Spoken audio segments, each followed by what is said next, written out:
Shah Zaman, king of Samarkand.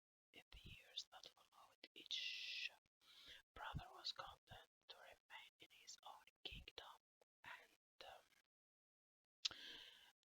were extremely happy and each ruled with each equity and fairness that were we that their subjects were extremely happy. Everything continued like this for 20 years, but at the end of that time, Shahryar yearned to see his younger brother once more before he died. So he asked his vizier whether he thought it would be a good idea to visit his brother, but the minister found such an undertaking inadvisable and recommended that he write his brother a letter of invitation and send him gifts under the vizier's charge. Therefore, the king immediately ordered generous gifts to be prepared, such as horses that had saddles lined with gold and jewels, Mamluks, beautiful maidens, high-breasted virgins, of course, women, and splendid and expensive clothes.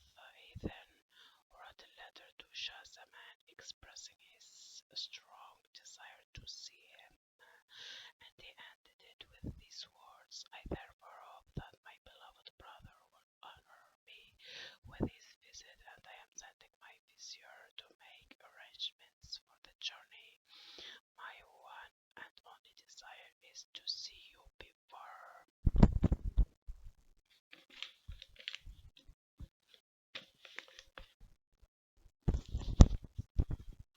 So now we can change to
So we switched back to the normal whispering.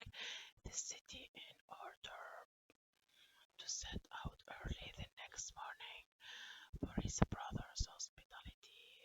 It so happened, however, that in the middle of the night he suddenly remembered he had forgotten a gift in his palace that he wanted to take to his brother. So he returned alone and entered his private chambers, where he found the queen, his wife, asleep on his own couch, and in her arms she held a black cook with crude features smeared with kitchen grease and grime.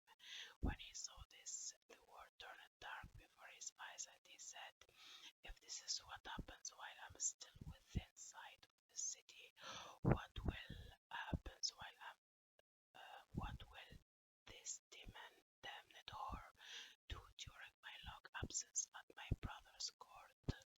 What the fuck? What's wrong with them? Always women are." Let's keep reading. So he drew his scimitar, cut the two in four pieces with a single blow, and left them on the couch. Soon thereafter he returned to his camp without letting anyone know what had happened. Then he gave orders for immediate departure and set out on his trip. Nevertheless, he could not help thinking about his wife's betrayal, and he kept saying to himself over and over, "How could she have done this to me? How could she have brought about her own death?" Until excessive grief seized him, his color changed to yellow, his body grew weak, and he appeared to be on the verge of death. So the vizier had to shorten the stage of the journey and remain longer at the watering places in order to take care of the king. Now, when Shahzaman finally approached his brother's capital, he sent messengers to announce his arrival, and Shahryar came forth to meet him with the vizier's emirs, lords, and nobles of his realm. After saluting him, he was overcome with joy and ordered the city to be decorated in his honor. At the same time, however, Shahryar could not help but see how poor his brother's health was, and he asked him what had happened.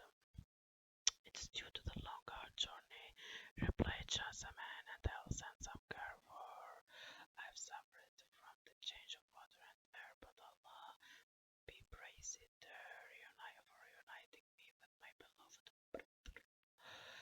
Then the two entered the capital in all honor, and Shahryar lodged his brother in his palace overlooking the garden. After some time had passed, King Shahryar noticed that his brother's condition was still unchanged, and they attributed. So I think we can cut it short here and finish next time. If you would like to know more, just comment below. Thank you very much for